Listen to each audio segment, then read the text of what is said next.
Okay, our focus today, we just began this little series, Blueprint for Ministry. And the idea is we're just going to kind of share with you all what we try to do around here. And we've kind of thought, the board has kind of rethought this through and come up with four major areas, and we're going to talk about one each day.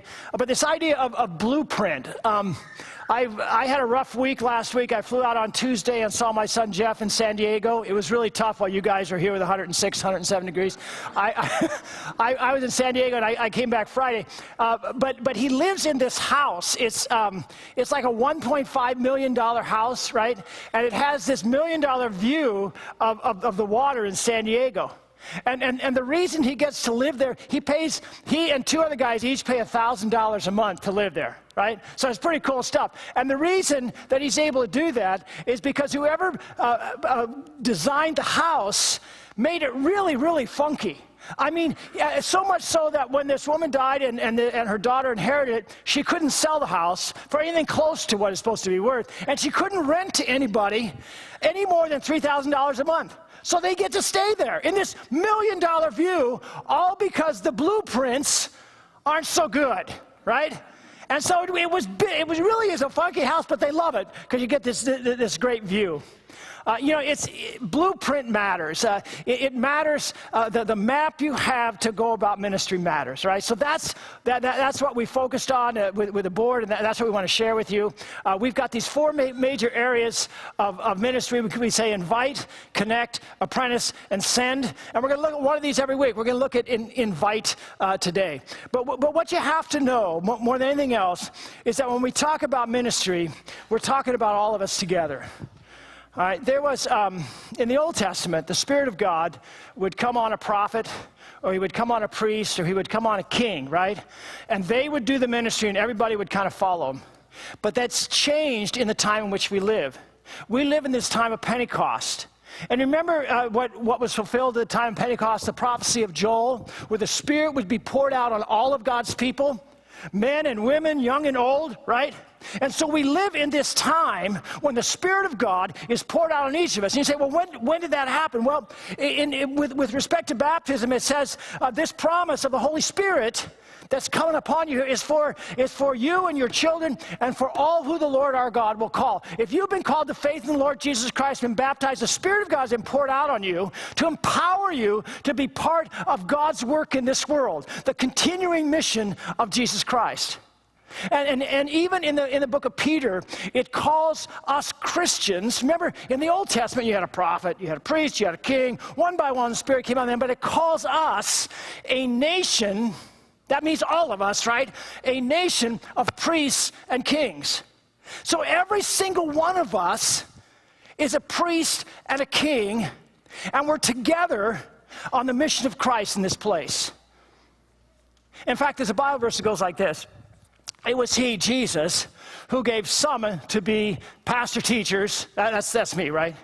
So does it say there, he gave some to be pastor teachers to do the work of ministry? Is that what it says? That's not what it says, huh?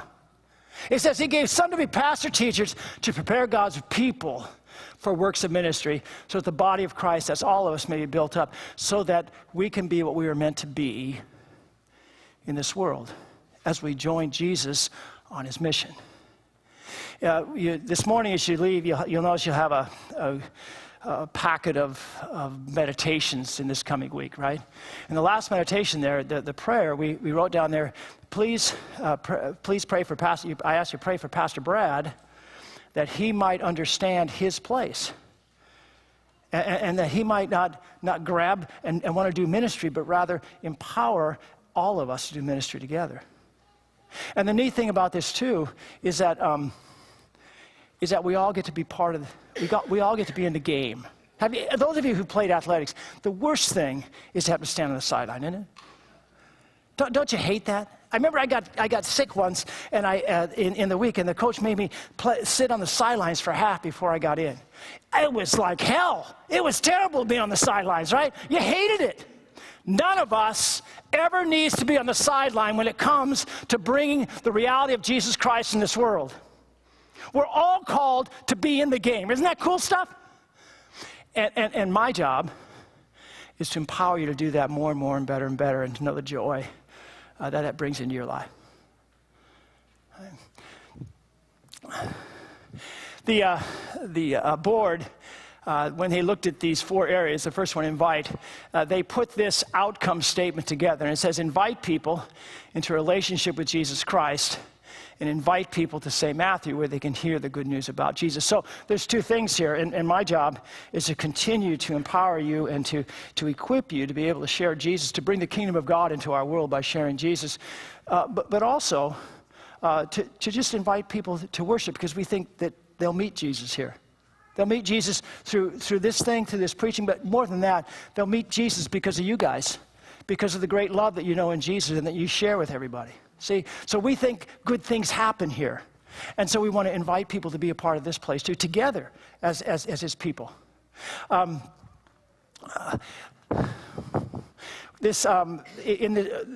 I took this little flame pipe down to San Diego, last thing I did was pull this little, I have a whole stack of books that I'm supposed to read, right? But I had this little one, and I thought, well, I don't know what this is about, but I'll try to read that on the plane. And God is so amazing. I think it was called, what's the name of it now? Making a Difference or something like that. So I had no idea what it was about. And I opened it up, and this is what it was about. It was about this idea of invite. And it was saying, yeah, we all want to be able to share Jesus, but you know, if we would just invite people to hear about Jesus at church, they'd say yes. And it quoted all these studies that say that if you invite somebody in church, you have a 50% chance that they'll come. And of the 50% that are left, if you invite them again, 25% of them come. You got 3 out of 4 chances. Isn't that amazing statistically? I was shocked. I didn't even know that. The reason that we want to be about inviting is that we know the heart of God, and he is an inviting God. In the Old Testament, Isaiah says, come all who are thirsty, come to the waters. Do you know this God? I think in a group like this, many of you know this God, but still you're in the desert somewhere. We're all in the desert somewhere. We kind of wall God off from places in our lives, and we're really thirsty in those places. And maybe for the first time, you're hearing this, and you're getting, my life's a desert. I really need this water of life. Jesus, by the way, came and said, I'm the water of life, right? And so he stepped into this world, and he says, I want you to have life the way it was meant to be, because water brings life. Isn't that right? Nothing can survive without water. And so he was saying, life the way it was meant to be is only found in me. And then he went on and he said this. He said, come to me, all you who are weary and heavy laden, and I will give you rest. You see what happens when we find ourselves in that desert? We try to fix ourselves. We work and work and work at fulfilling ourselves, at giving ourselves something to drink that'll fill us up and quench us. And the problem is, we don't have the answers. We don't have what it takes to fill ourselves up. We don't have, by anything we can do, we simply don't have what it takes. And so Jesus says, come to me, all you who have worked yourselves out. And you know there's no answer in the work that you do.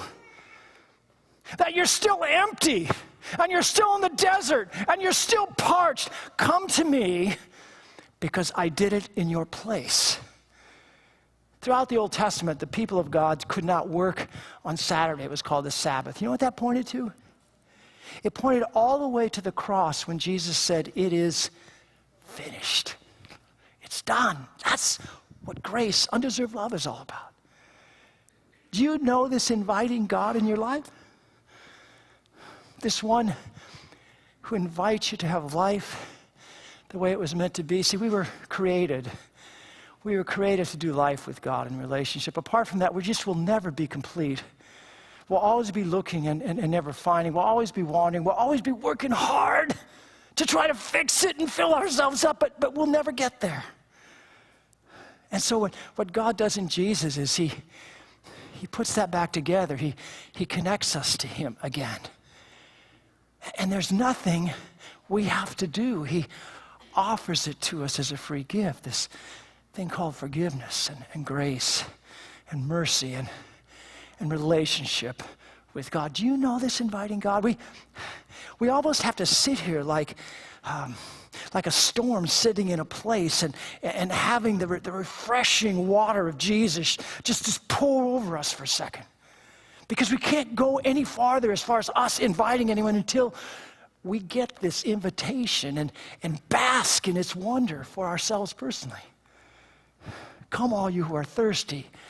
Come to me all you who are weary and heavy laden. And I'll give you what you need. I'm the water of life. I've done it for you. I give you life with God so you can live in relationship with me and through me with one another. And all of the brokenness and the broken relationships that you struggle with, I'll renew you in me and empower you to live a different way. It's only from this place that Paul would speak these words. We are Christ's ambassadors. And it goes on as though God were making his appeal through us. You see, when we know this invitation and have received it every day in our lives, then we can begin to have that same heart, the heart of God towards others. That's why what we want to be about around here is invite. It's the ministry team where we begin just to invite. Invite people to know Jesus, invite people to experience Jesus in this place.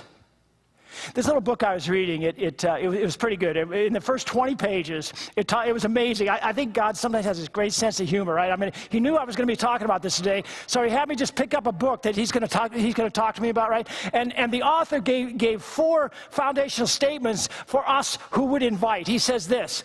He says, number 1, we need to believe that Jesus can change lives. Do you believe that? Do you believe that Jesus can change? Has he changed your life? Do you have a different view of eternity, for instance, knowing you're going to be with him forever? Huh? Has he changed your life in the way you can love those around you? Has he given you peace where before there was none? Has he come to you in the desert, and given you the water? Huh? Believe that Jesus can change lives. Here's number 2. Recognize that God wants to use you. You ever thought about that? And by the way, I put us because we're talking about our ministry together. Do you recognize that wherever God has put you, wherever you are in life, he wants to use you in that place to bring the love of Jesus? And it begins in your marriages and in your families, in your community, and then in our world. And us together, he's brought us together here for a purpose. Do you believe that? Do you believe that God in his providence brings us all together and he's got something for us to do? Here's number 3. He says, identify the people God wants you or us to invite. Huh? We work at that all the time around here. We try to identify our community and those people that God puts in front of us. Who has God put in front of you in your individual lives? Pray about that. And here's the last one. Care enough to extend an invitation. Have you ever... I don't know, a birthday party, anniversary, whatever it might be, and you say, oh yeah, we've got to invite Aunt Mitzi, right? Why do you say that? Because you care about Aunt Mitzi. Now, it might be because if you don't, you get in trouble, right? But let's say you just care about Aunt Mitzi, right? That's why you give someone an invitation. You care about them.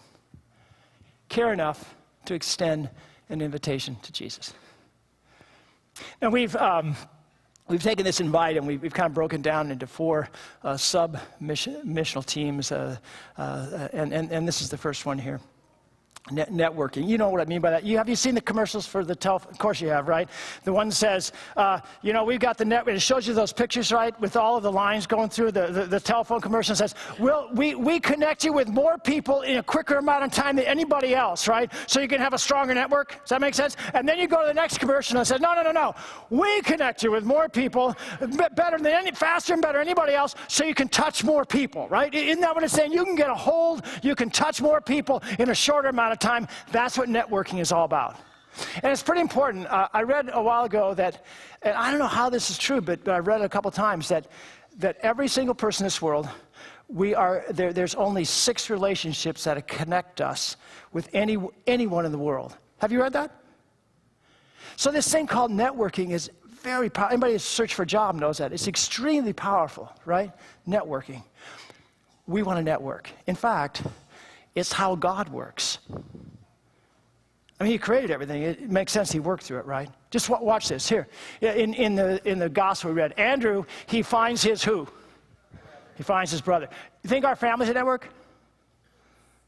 Finds his brother, right? Here's the next one. Philip finds Nathaniel. That's his buddy from his hometown buddy, right? It's his friends. So our networks begin with our family and our friends, right? And the family and friends that we have together. Here. This, by the way, is my favorite one. Levi throws a party. Now, Levi, he's a tax collector. He was, what would we call him? He was the scum of the earth, right? That's how he was looked at. He was against his own people. He hung with the lowest of the low, so to speak, right? And Jesus came to him, and he invited him to have life in himself, right, in Jesus. And the first thing that he did was he threw a party. Now, who came to that party? You think he invited all the church people then? No. He invited the rest of the scum of the earth. Yeah, that's what he did. And you know who was there? Jesus and his disciples. It's networking.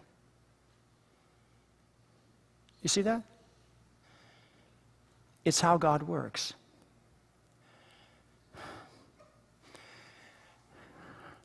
I'm sorry, I thought we had one more there. Let me talk about networking for a second. So in this sub-team, if you will, for some people, when we talk about networking and connecting with groups in our lives, it just becomes natural. I know that I've been invited to graduation parties and the like, and it's amazing to me how they invite their whole neighbors. I mean, 5, 6, 7, 8 neighbors are there, and I get to meet them, or sometimes I've been invited to a football game to hear a band, right? And they are introducing me to all these people they do band with. Some folks just naturally enlarge their networks, and for some of us that's tough. But we can all grow with that. So my ask here is that this coming week, as you think about it and pray about it, if this networking is something that comes easy to you, and it's something that you've got some thoughts on, you can be part of this sub-team, right? And you can show the rest of us a better way to do it. Does that make sense? Because we all have our gifts. All right, marketing. Here's the next sub-team, marketing. Now, some people would say, oh, man, that's a dirty word, Pastor. You don't need to market the gospel, right? The gospel just is the way it is. Marketing, by the way, is out there to make people aware of stuff, right? My brother worked for our next door neighbor for a while.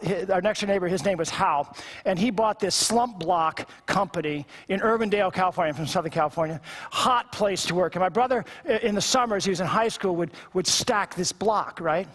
And about the second year he did that, he would come home to me and say, Brad, it's nuts. You see, Hal, he had been the salesman for the company, and then he bought the company. But what he did then, what he thought his job was to make sure they put together the best stinking slump block in the world. And so he quit selling. And my brother, he came home already his sophomore year in high school. He says, Brad, it's not going to make it. I don't know what Hal's doing. He ought to be out there selling. He ought to be out there marketing this best slump block in the world. Otherwise, no one will ever know we make the best slump block in the world. You know what happened? Guy's out of business in 3 years. Bankrupt. Marketing matters, huh? Oh, and by the way, they really did do that in the Bible. Here, I'll show you. This is my favorite one. We started with my favorite. This is the woman at the well, the Samaritan woman, right? Now, I don't know if you remember this story, but Jesus was talking to her, and she says, well, let me go get my husband. And Jesus says, no. You've had 5 husbands, and the one you're with now is not your husband, right? So he confronts her, right? And then they have this conversation. So she goes back to her village, and she says, come see a man who told me everything I ever did. Now, think about that for a second. You think he had some nervous dudes? Yeah, I mean, think about it. You think he had some, think about it. They were saying, whoa, this guy knew everything she had. I wonder if he knows. Oh, and on the other side of the coin, right? Wait a minute, he knew everything she did, but he accepted her. He forgave her. He gave her grace. He gave her a new life. This is marketing, guys. You know what happened when Jesus came to that village, or when they came out to see him? The text says they all came to faith in Jesus, not because of her witness, but because of Jesus' words. But the reason they came was because of her marketing.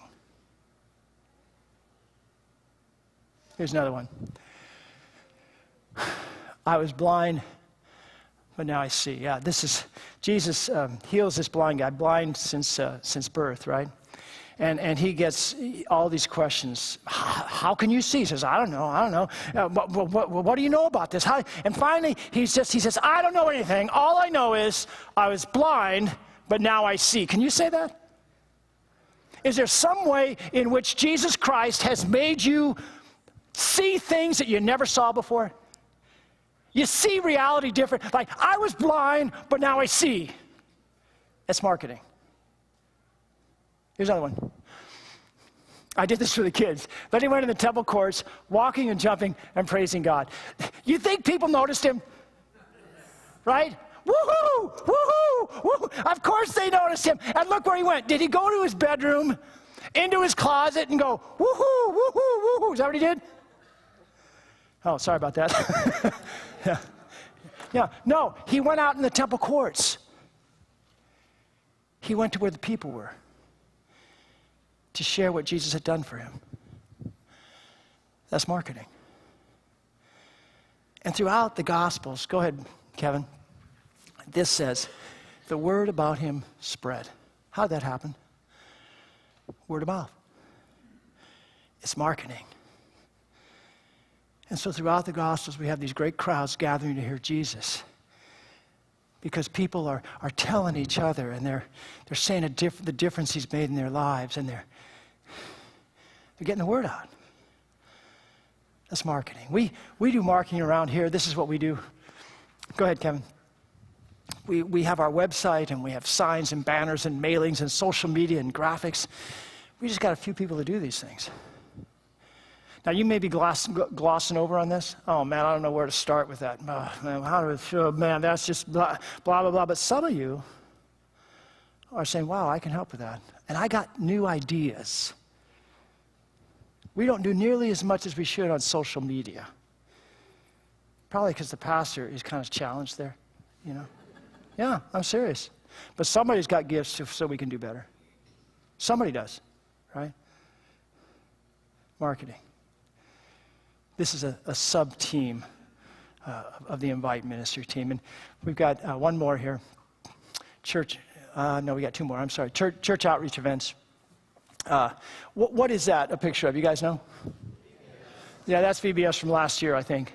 It fills the front area here. We got hundreds of kids. We start this again tomorrow, right? We've got over 320 kids, and that will be here, and their families. We'll feed their families, and we'll have a dinner and so forth every night. This is pretty awesome stuff. And they come, and of course we share Jesus with them, not just with the words we speak or the songs we sing, but with the love that we give, right? And a lot of folks will say, well, you know, those church outreach events, you don't find those in the Bible anywhere, right? And I just kind of laughed. Do you know what the granddaddy of them all is? And when I say that, what do you guys think about when I say granddaddy of them all? How many think of the Rose Bowl? I'm just curious. David, you don't think of the Rose Bowl? All right, good, yeah. All right, yeah, the Rose Bowl, yeah, the granddaddy. Well, the granddaddy of all church outreach events, all right, this is what it is. It's Pentecost, right? Spirit of God comes on every single believer, right? And there's all kinds of pyrotechnics. There's the fire, and there's the wind, and it says with power, and there's a commotion better than any sign that goes up, right? And the crowds gather and say, what the heck's happening here? And then they say, wait a minute, I can understand him in my own language. What's going on?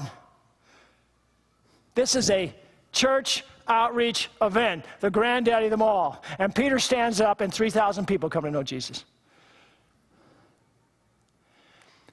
we do church outreach events not simply to say y'all come, but to connect with people in relationship. To connect with people in relationship so that we can show them the love of Jesus, not just speak the love of Jesus. We do stuff like this. We have Vacation Bible School. Remember Extravaganza not so long ago? We had a blast with the eggs and the kids and stuff, all those things, yeah. And then we do stuff like Summer Nights is coming up in July, right? You can invite somebody to be part of Summer Nights. MOPS, great group, mothers of preschoolers. A couple of gals started this, and we try to support them, right? We have people who come and take care of their children sometimes. Actually, many of them come every time. Roger and Lorraine, I know you guys do, but all kinds of folks come and do that. This is an outreach event. Financial Peace University, we always have a group from the community that wants to be a part of that, Financial Peace University. But there's all kinds of other things that we could do. I just put question marks. Why did I put that? Because some people aren't as creative as others. Like if you ask me, well, what else can you do? I go, oh, I don't know, you know. I'm not as creative as some other people. I have people all the time coming to me and saying, well, we could do this. In fact, I was talking with somebody yesterday. All these ideas. I couldn't believe one person had all these ideas, right? Whereas I'm just not that creative. I mean, I'm just not. So if you look at these and say, well, wait a minute, you're just getting started. We could do this and this and this and this. Let us know. You can show us how. I got one more. Hang in with me. I got one more here. One more sub-team group, in a sense, a cultural liaison, right? And we just try to put a bunch of different types of people up there. That's what because our church is surrounded by a whole lot of subcultures that finally form one culture, right? We have different people group, we have different ages of people, we have different generations, and of course there's been studies on every generation, right? We have people in different phases of life.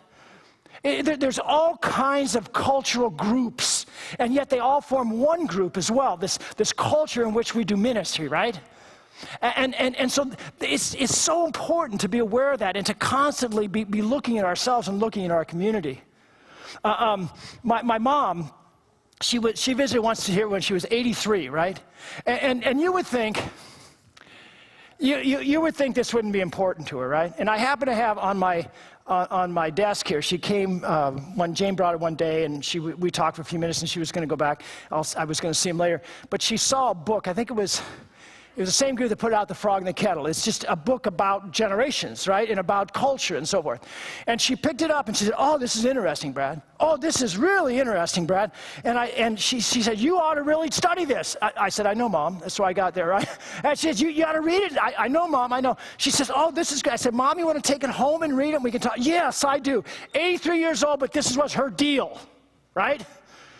She had it completely read in a couple days. We had these great conversations about community, about culture. Now I know that some of you are saying, "Oh, what's the big deal?" But some of you get it and can teach us how to do it better. Some of you just naturally are involved with so many different areas in our culture. That we have things like, what's it called, Music in the Park here. Have any of you been to Music in the Park? Yeah, I'm just curious. Yeah, all right, cool. Yeah. We got the softball people. We had a couple of folks a while ago, went to the trouble, got a whole lot of bottles of water that we put our names on, and we were passing them out to the softball people, right? It's connecting with a part of the culture that surrounds us.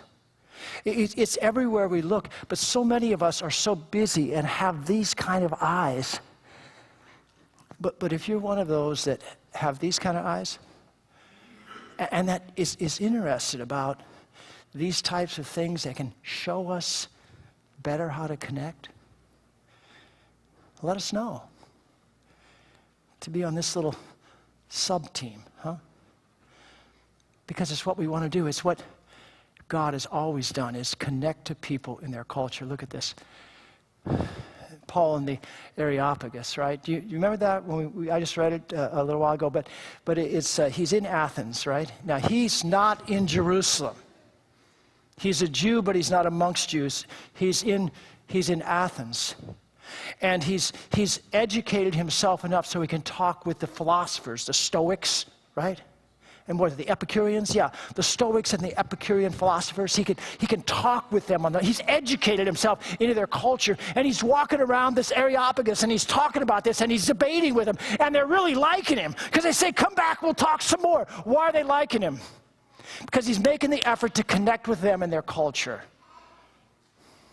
And as he's looking around, he sees all of these altars. It was a very spiritual place. Do we, in this post-Christian age in which we live, is America still very spiritual? Yeah.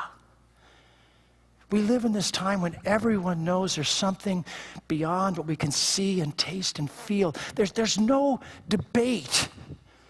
Everyone knows that. They're looking at all kinds of places. Paul says, I can see that you're very spiritual. And you have this altar over here that says, to an unknown God. You see, because people are searching for it, right?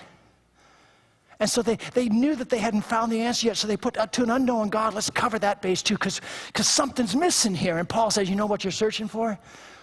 I'm going to tell you about. You see, he connected in the culture, Jesus connected in their culture with the types of stories he told.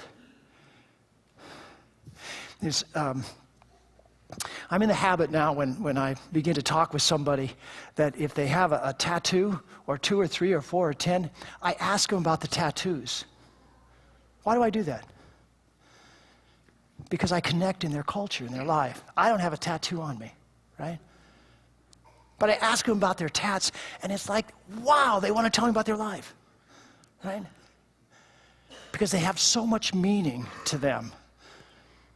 You see, we do those things not simply individually, but as God's people here to bridge the gap into the culture that people live in. And we accept and receive one another in the place they're at. Paul, put another one up. So Paul says, I become all things to all people, so by all possible means I might save some. That's what he was doing in Athens, right? How well do you know our community and culture? And you have a passion, like my mom, right? For growing in your understanding of it. Think about being on the sub-team. You can show us how we can all better connect in the culture we find ourselves in. So it all comes down to this. Come and see, come to me. Come and see, come and drink. Has that invitation been given to you by God's Spirit? Have you received that? Have you received that in your desert? Have you received that in that lonely place? Have you received that in the place where you're trying so hard to fill yourself up, but you're finding no matter what work you do, it eludes you? Have you come to that place where you've received the water of life, where you've received the rest that only Jesus can bring?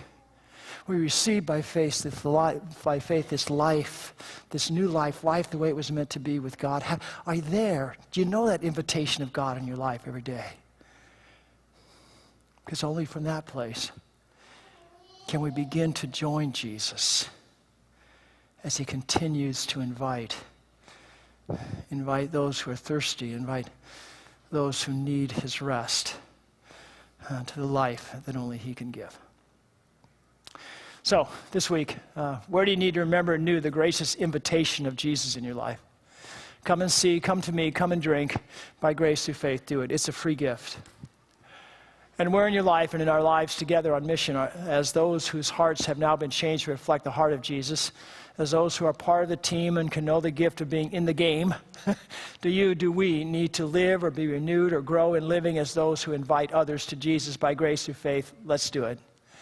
And where is God calling you to perhaps plug into the invite team here at St. Matthew? Pray about it and check it out. And finally, make a commitment to use the daily meditations in the coming week. I'll talk about those in a few minutes, which look to focus and grow us in these things. And may God's Spirit guide you as you walk in him this week. Amen.